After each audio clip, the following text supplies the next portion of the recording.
Hey, everyone. Welcome to Locked on Lakers for Wednesday. Brian Kamenetsky, Andy Kamenetsky. The Lakers suffer their first loss of the road trip, 116-102. But more importantly, Anthony Davis has the flu. That's next. You are Locked on Lakers, your daily Los Angeles Lakers podcast. Part of the Locked on Podcast Network, your team every day.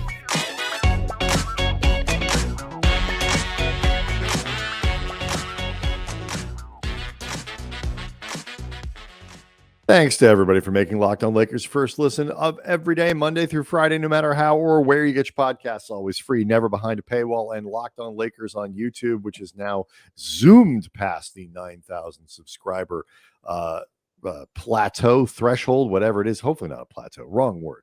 And you know what, Andy, we're pushing towards 10,000. Thanks to everybody for giving their support to that channel, to being part of that community that's developing there. Lots of comments, lots of interaction between you guys, and we obviously try to participate in that as much as we can and use those comments as inspiration for things to talk about on the show. So the Lakers have been on this now halfway through their 6-game road trip, and they finally have a loss, Andy. 116-102 was the final score. In a related note, and the game was actually a little closer than a 14-point loss might indicate. Related to this loss, though, was the fact that Anthony Davis only played 8 minutes. He left the game with flu-like symptoms, which often means flu, but 101-degree temperature as they head to Toronto, where that will only be 38 degrees because of the Celsius thing. Anyway, that's kind of disappointing. Yeah. Darvin said after the game that AD had been feeling pretty lousy the whole day and that this temperature kept going up to, as he put it, 101 and change. But AD wanted to try to get through this thing, and he played the 8 minutes and just felt too weak and, didn't feel like he could really help the team, was basically just in back getting fluids. I don't think they know yet about his availability with Toronto. I don't think it's even, frankly, something they could know until probably they're at the arena. And I mean, unless he just feels so bad that the answer, like before you're even going to do a shoot around or before you'd even warm up, he just knows I can't do this. It might be one of those game time decision type things where he has to get loose a little bit or whatever. Sure. And I'll be honest with you, the way he's been playing and the way the Lakers have been playing, my bigger concern isn't so much just the Toronto game. Obviously, it would be nice to win that game. You got a chance the best chance, I think, to make this a 4-2 trip is to win Wednesday night in Toronto. If you count Detroit as a game that they can win at the end of the trip, the Philly game with Harden back in his second game back with a few days to practice, and they should look better than they did on Monday when Harden made his return. But they lost to Houston in that game. I'd be worried about him getting everyone else sick. Like this, that's what's been happening this year, whether you're talking about school, like you've got kids that go to school, like they've been all whether gone. you're talking about the Lakers, they've been through this already. I was getting there, right? That's where one of their own bugs. Your office, you're talking about that, whether you're talking about professional sports teams, including the Lakers.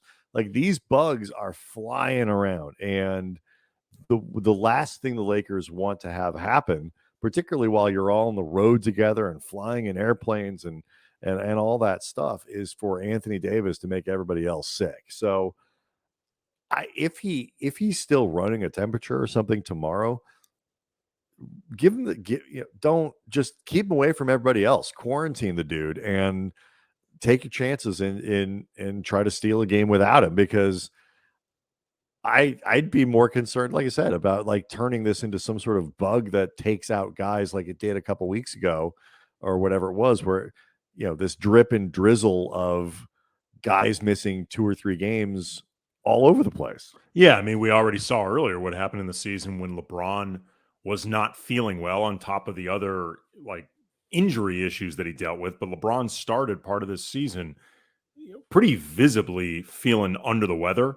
And I think that was among many things that led to him having a very subpar by LeBron start to the season. Mm-hmm. But, in the meantime, this gets compounded by the fact that Wenyen Gabriel is definitely going to be out tomorrow. He was out in today's game dealing with a shoulder issue. He's going to be reevaluated sometime next week. But the expectation is that it's going to be a week to 2 week absence.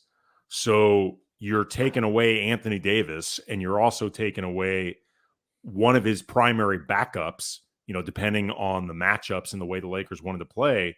But either way, Wenyen only averages, off the top of my head, I'm guessing about 15 minutes a night, but he plays pretty well in those 15 minutes. And more importantly, they don't have a lot of other guys on this team who plays a role and offers, the literal physical size of Wenyen. So now all of a sudden they are a very, very small team. Like it is Thomas Bryant at this point, and however much Darvin feels like he can trust Damian Jones, that's your size, ladies and gentlemen, right now. And that's in a world where AD doesn't play, and the answer on Tuesday was 12 minutes worth. That's how much he feels like he can trust Damian Jones. And to his credit, Jones played as well as he has as a Laker, this time around. That is a very low bar to clear because he has not played well. So, they got a little bit out of him. Bryant played very well. He was one of the only reasons the Lakers shot 8 of 12. He was 8 of 12. The Lakers were even sort of competitive offensively. He was one of the only efficient Lakers on Tuesday night. And I don't want to read too much into this in terms of how sick Anthony Davis is. I play in a fantasy league with Mike Trudell, our friend Mike Trudell at Lakers Reporter, of course, covers the Lakers for Spectrum Sportsnet, travels with the team, works for the team, all that stuff.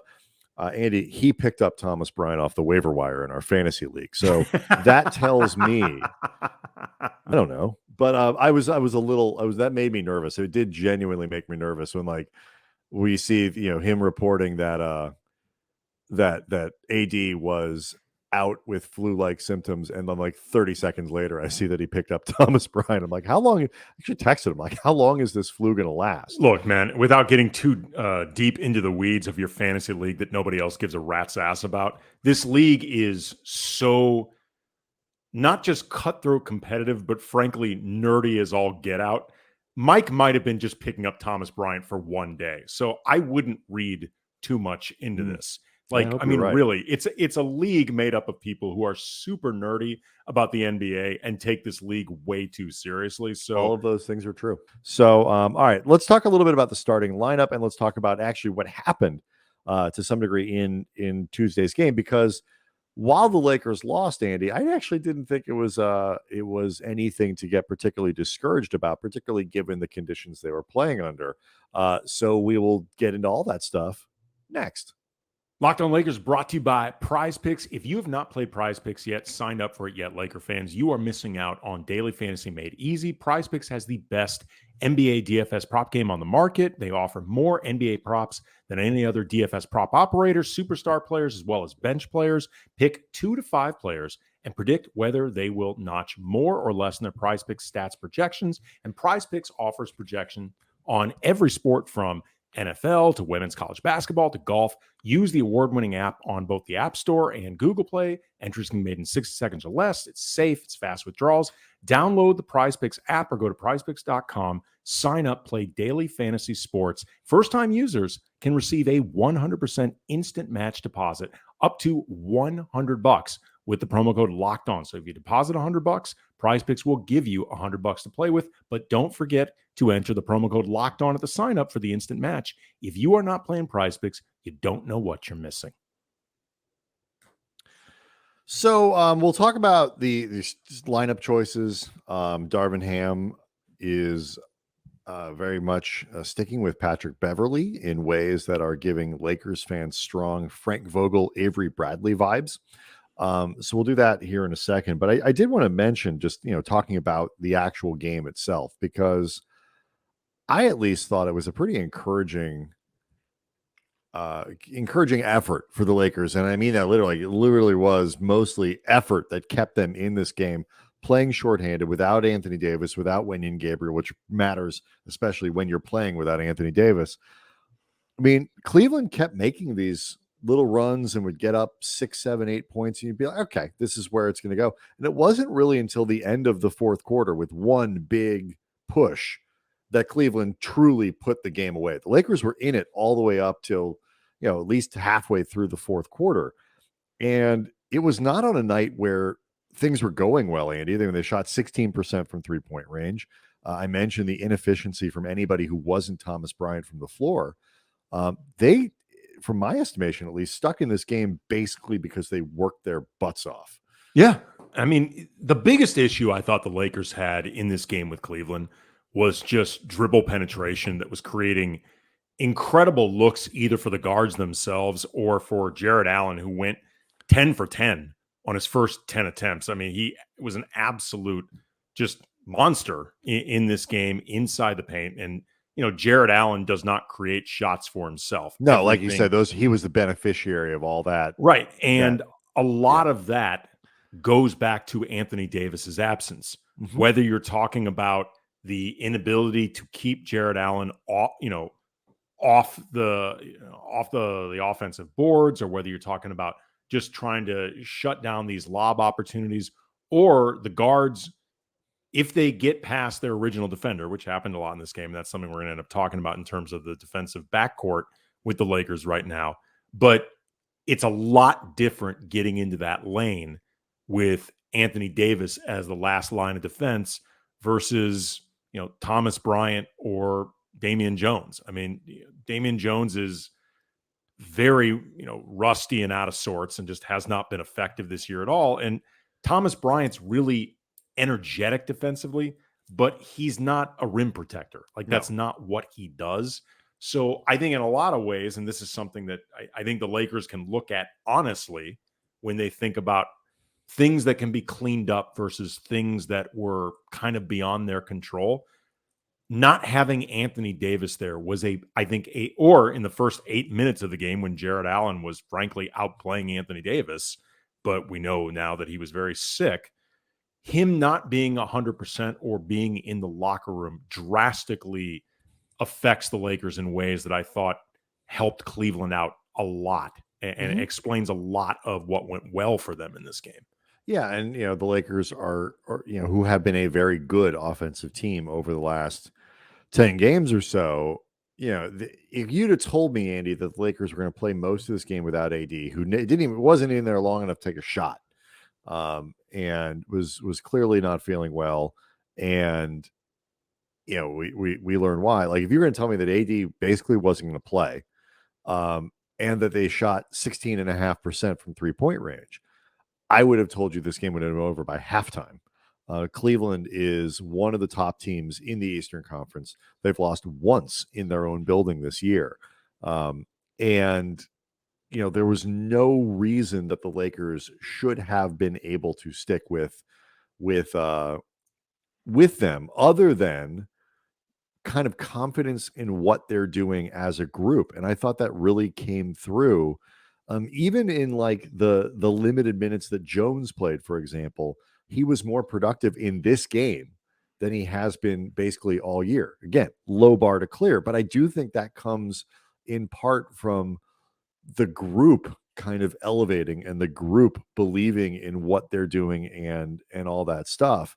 It was an ugly night for Austin Reeves, statistically speaking. He was 3 of 9 from the floor and a -20 in 26 minutes. And, Russell Westbrook was a -13. He was only 6 of 13 from the floor and, only had 3 assists. And so the Lakers had a lot of trouble doing anything. And the only reason they kept after offensive rebounds, they kept possessions alive. Thomas Bryant was big in that regard with 5 offensive rebounds. I thought LeBron kind of phrased it well after the game when he said, it's not even like a moral victory. This is sort of what we believe in, what we can do. We think we're a pretty good team. This is how we expect to play and, move on to Canada on Wednesday. Yeah, I thought it was really great. He was asked specifically by Kyle Goon, who covers the team for the OC Register, whether they could sort of measure their character, reflect character from keeping it was 92 all at some point in the fourth quarter, and then they just really ran out of gas and just ran out of the ability to try to go shot for shot with Cleveland. Yep. And LeBron said, no, we're not a young ball club, and we lost and we move on. And I think it reflects, like you said, the confidence that they have in themselves and believing that they've discovered something as a group. And, what they've discovered, obviously, it becomes much different without LeBron. I mean, without AD. LeBron said afterwards, everything changes, including their game script.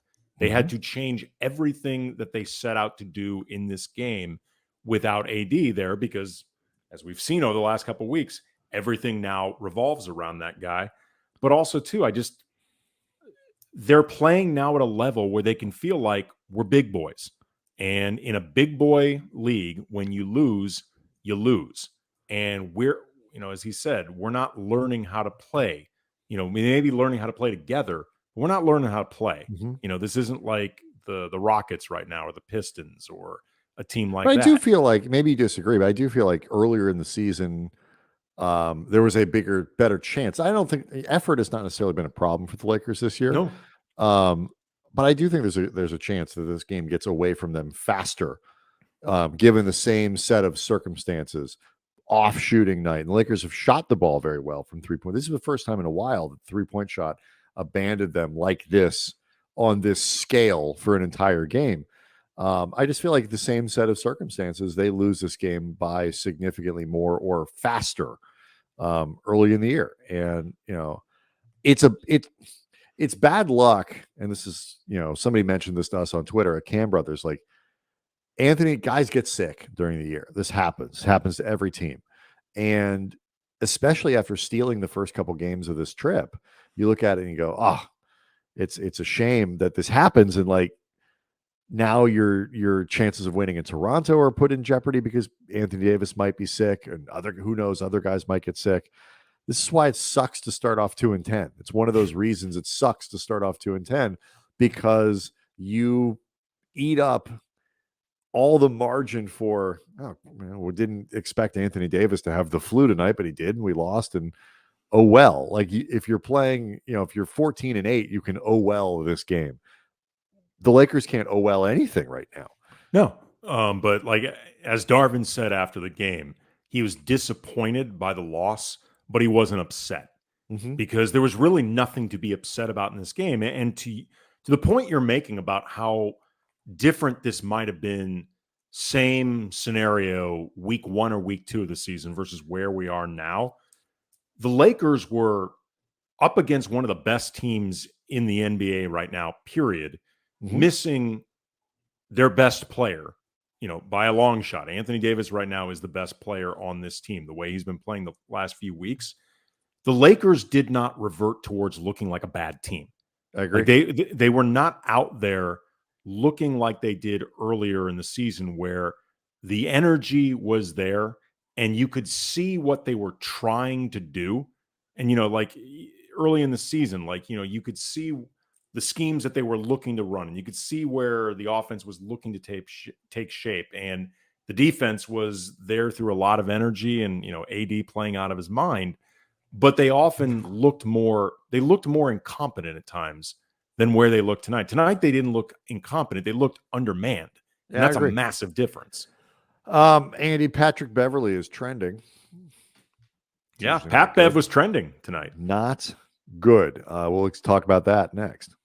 Locked On Lakers brought to you by BetOnline, your number one source for sports betting, info, stats, news, and analysis. Get the latest odds and trends for every professional and amateur league out there, from football to basketball to soccer and esports. They've got it all at BetOnline. And if you love sports podcasts, which of course you do, you are listening to one right now, you can find those at BetOnline as well. They've got content over there. It's always the fastest, easiest way to get your betting fix. So head to the website today or use your mobile device. Learn more about the trends in action. Bet online, where the game starts. The Lakers have not, the beginning of the year, I think, was preoccupied with what was happening with Westbrook. Was AD playing well enough, and all this other stuff. Certain guys were missing. So lineup choices were somewhat dictated by availability, and people had other fish to fry. More of late, now that Andy, the Lakers are playing more competitively. They're getting closer to a place where you look at it and say, oh, these wins and losses and decisions might matter. A lot more attention paid to the starting lineup, particularly and even more specifically, the presence of Patrick Beverley in it. He was not good on Tuesday, 21 minutes, 1 of 5 from the field, all of them three-pointers. He finished with 5 points. He had a steal. He had a couple assists. He was a -5 in those 21 minutes. I swear to God, the Cavs basically ran off the floor and sat down, ordered a meal, like whenever he got the ball at the three-point line, just to encourage Beverley to take three-pointers and finish possessions there. He is now shooting on the season 22% from three-point range, 27.5% from the floor. He is a massive offensive negative, and I don't. Maybe you disagree. I don't think he makes it up on the other end to that degree. So no, it's a question as to why he's playing. Yeah, I don't know if I would go so far as to say it's a question of why he's playing at all. Like, I don't think he absolutely has to be out of the rotation altogether. But if you asked me, what is easier to justify? Patrick Beverley starting or Patrick Beverley out of the rotation? The answer is out of the rotation, and it's not even close. And this is about more than just the idea of starting in terms of stature, like what it reflects. There's a trickle-down effect from this. First of all, with him and Dennis Schroeder as a starting backcourt, you are unusually small. Mm-hmm. So you are going out of your way right now, Darvin Ham is, to be unusually small and with one guy who's leaving you playing 4-on-5 offensively. Right. They said they will say unusually small defensively, but with a guy who guards up in Beverley. So at the very least, that would be the official explanation. Right. But, there's another way to do this, which would be don't make somebody guard up. Start Troy Brown, who had been playing fine. Like, it's not like people were wondering when Troy Brown was eventually going to lose his starting position. Troy had been fine. I actually think Troy had been playing. He's never trending. Right, exactly. I have never seen Troy Brown Jr. I mean, that might be disappointing for Troy Brown Jr. as a former first-round pick. Like, he might have at some point wanted to be trending, Andy, but nonetheless. Maybe. No, but Lakers Twitter is a little bit like Twitter generally, like the adage that you do not want to be the main story on Twitter in any given day. Yeah, that's generally true. Speaking, that is true for Lakers Twitter. Other than when Anthony Davis, goes for 55 or something like that, or LeBron does something amazing. If you are anybody else and you are trending, chances are you've done something bad, or people are mad at you.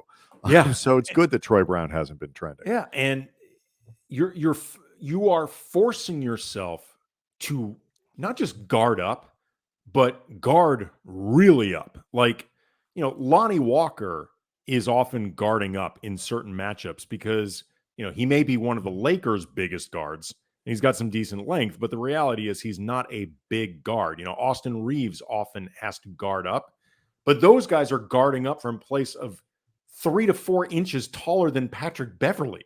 Yeah. Like, I mean, you're asking him to guard up in ways that are borderline comical, and I think also reflects stuff that Patrick Beverley did 5 or 6 years ago, like in his defensive prime, and I'm not saying he can't ever do it for a possession or two, or like pockets within a quarter, something like that.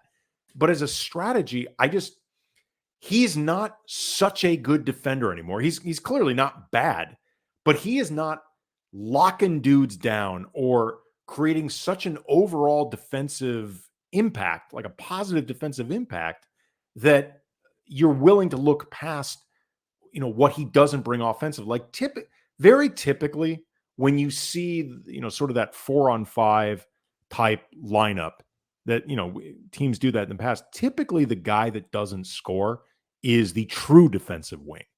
Like the guy that, like the Andre Robersons of the world. Matisse Thybulle. Right, exactly. Like and look, the Sixers have seen their issues with Thybulle. But, guys that maybe they don't score and maybe they're not guarded. Lou Dort was like this a couple of years ago before he actually started being able to score.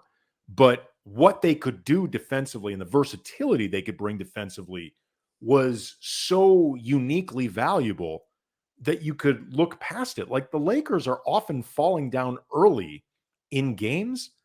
I don't think that it's a coincidence that they often start getting back into them the moment Russ checks in for Beverley.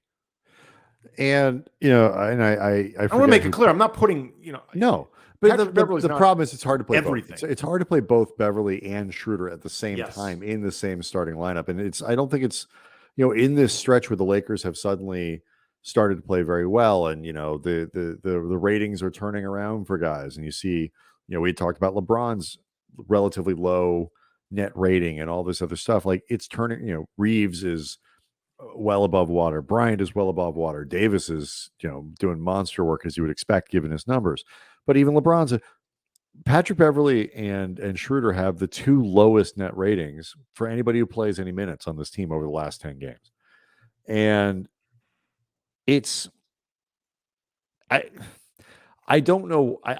You're not doing Schroeder any favors either with Beverley agree. out there. I completely agree. And it's about maximizing flawed players. And what I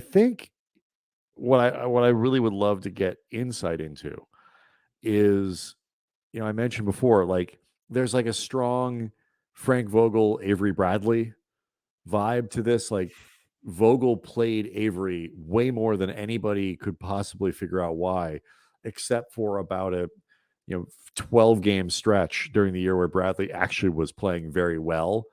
Aside from that, like just never made any sense. And I think Beverly's starting to get into that. And obviously locker room politics becomes a big issue there.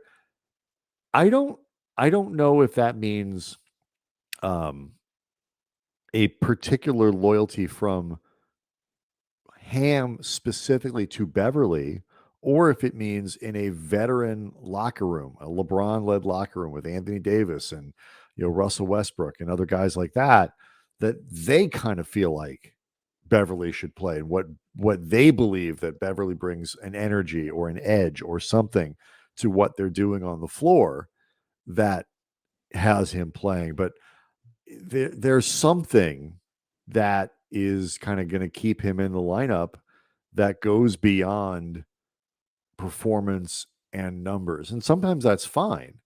But it's becoming one of the things that people are going to be focusing on as games are going to seem to matter because the team is much more competitive. Well, I mean, to your point in terms of what the players often think and maybe the effect that can have or the sway that can have, it was very well documented that the players on both rosters, both years that Avery Bradley was with the Lakers, they wanted Avery Bradley out there. That was not a secret. And when Avery Bradley, right before his second stint with the Lakers, he had been in Warriors camp, and the Warriors ended up cutting him in favor of keeping Gary Payton II. The Warriors players all wanted Bradley over Payton. And it turned out Payton was the better call in the end. But wish the Warriors players had asked to trade for Russell Westbrook. But the point being though, that is a veteran group that's won a lot, made up of really smart players like Steph, Draymond, Iguodala, Clay, Steve Kerr as a coach. These are all smart people.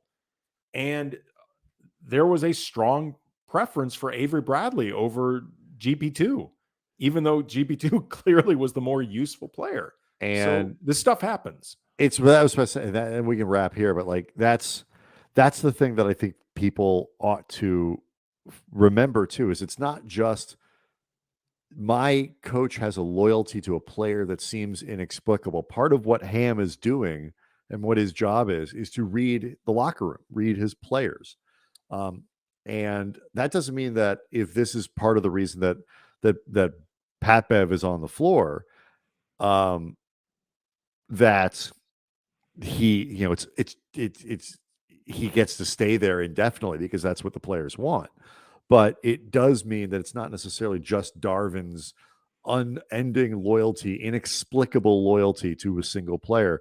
Or it could be. And We just don't know. it could be. It could be they are also not mutually exclusive.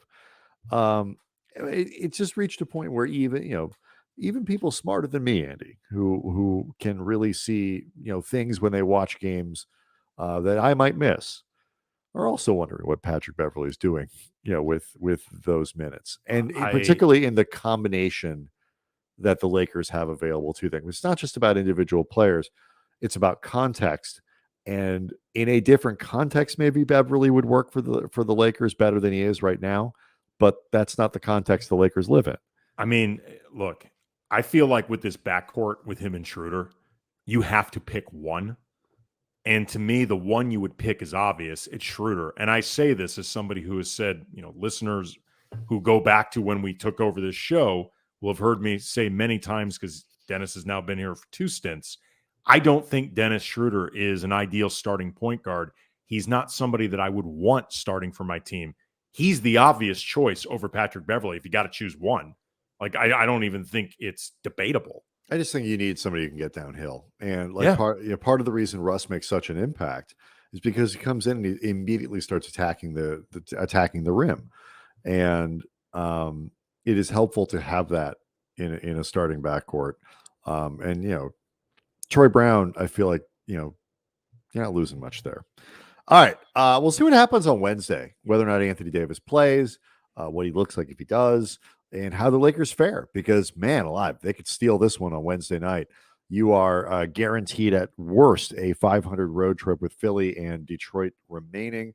And it would do a lot for morale with a day off in between games. So Locked On Lakers on YouTube is where people go to get the show a little bit early, to subscribe there and become part of that community. Again, zooming now towards 10,000 subscribers. Help us get there. It's like a telethon. And we'll see everybody after Wednesday's game.